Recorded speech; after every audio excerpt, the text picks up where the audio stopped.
Perpignan, on est venu en vacances en 79 et l'année d'après, on est venu s'installer à la Clusaz. Je suis un ultra sensible, j'aime les gens. Ce qui me fascine, c'est ça, voir les gens grandir et puis voir qu'est-ce qui les touche, puis quelles sont leurs compétences, c'est génial, quoi.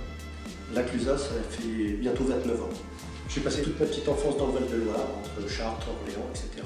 C'est l'époque où j'ai découvert par des colonies de vacances la Haute-Savoie, plus jeune directeur artistique de France. On côtoie des gens fantastiques qui sont à fond dans leurs projets. Je viens de la Clusaz. Je suis un amoureux de mon village, maçon de profession. J'aime construire, et dans le mot construire, il y a assembler des matériaux, il y a aussi assembler des idées, assembler des gens pour travailler sur un projet commun. Lorsque j'étais pisteur au Confin et que je faisais les ouvertures de piste le matin tout seul, avec la lumière qui arrivait doucement avec le soleil, ça c'est superbe. J'arrivais, j'étais en CE1 et c'est le truc, ouais, est-ce que toi t'arriverais à te repérer dans le village, t'arriverais à aller là? Moi j'habitais à la ferme, quel que soit l'endroit où je me place, je vois le clocher, tu vois, j'arriverai à me retrouver. On a fait les 400 coups, on s'est amusé dans tous les sens, c'était magique quand j'étais gamin. Harmonie, toutes ces expériences de vie en extérieur, puis l'approche photo, parce que là je passe vraiment beaucoup de temps dehors, tôt le matin, des fois tard le soir. En fait, cette communion avec la nature totale. Quand je me mets au milieu des chevrets de chamois et que je reste une demi-journée à les photographier, à leur parler même, parce que je les approche très très près, ça c'est divin. Ça représente une histoire, la richesse d'un patrimoine. Bonheur, joie, espace, liberté.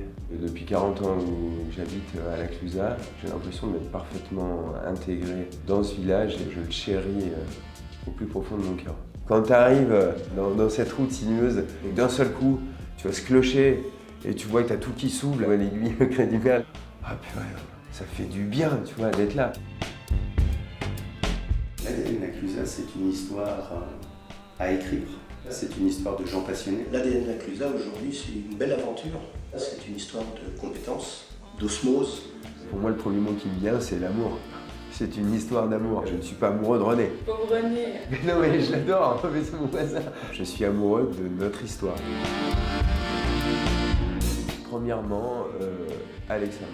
Un personnage incroyable, un fédérateur hors norme.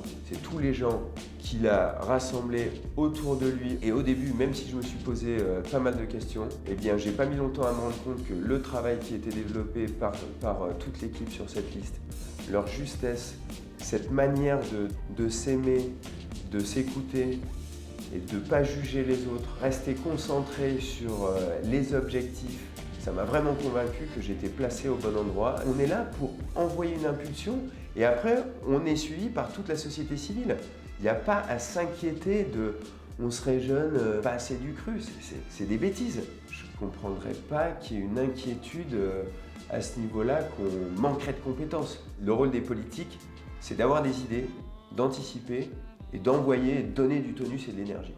Et ça, dans notre liste justement, tu as vraiment ce sentiment-là où il ne manque pas d'idées. Mais je crois que ce qui nous rassemble, c'est notre conviction sur l'avenir. Moi, ça fait 25 ans que je vois la montagne qui se dégrade au fil des années.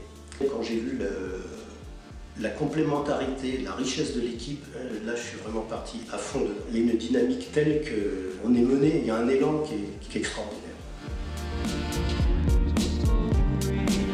Déjà, je pense qu'on a le même attachement au village. C'est vraiment les actions qu'on veut mener, quelles que soient les générations. Je dirais que ce n'est pas une question d'âge, c'est une question d'ouverture d'esprit. De l'intégrité. Je ne sens pas d'intérêt particulier et surtout un grand désir de rester sur cette voie-là. On est une station à la base touristique de sport d'hiver. Aujourd'hui, on se rend bien compte qu'il faut une transition. On n'aura peut-être plus des gros pics comme on a avec les saisons de ski. On doit créer une vie annuelle ici à la Clusaz et on doit lisser ça sur l'année. Un œil juste et protecteur de la population. En priorité, le dialogue. Le changement à la Clusaz, il est lié au changement de l'humanité.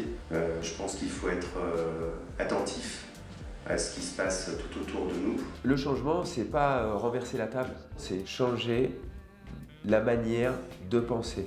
Il faut garder ce qui est bon du passé et balayer un peu toutes ces bêtises de rivalité. Et puis moi je veux ci, moi je veux ça. Non, aujourd'hui on est tous sur le même bateau. Il faut une nouvelle manière de faire et d'impliquer les gens dedans. On n'a plus de temps à perdre pour les jeunes, surtout qu'on sent vraiment une urgence. Mon plus grand bonheur, ce sera de mettre en pratique toutes les idées qu'on a mises sur du papier. Mon plus grand bonheur, ça aurait été de me dire, il n'y a pas de mystère, c'est le travail qui paie. Ça reviendrait confirmer mes certitudes qu'on n'arrive à rien sans du cœur et de l'engagement de sa propre personne. Aujourd'hui, il faut ouvrir les yeux et il est temps de prendre des décisions, croire aux jeunes, il est temps d'agir. Je suis certain que vous pouvez faire confiance à notre ADN, à tous. C'est une belle histoire et je souhaite vraiment qu'elle continue.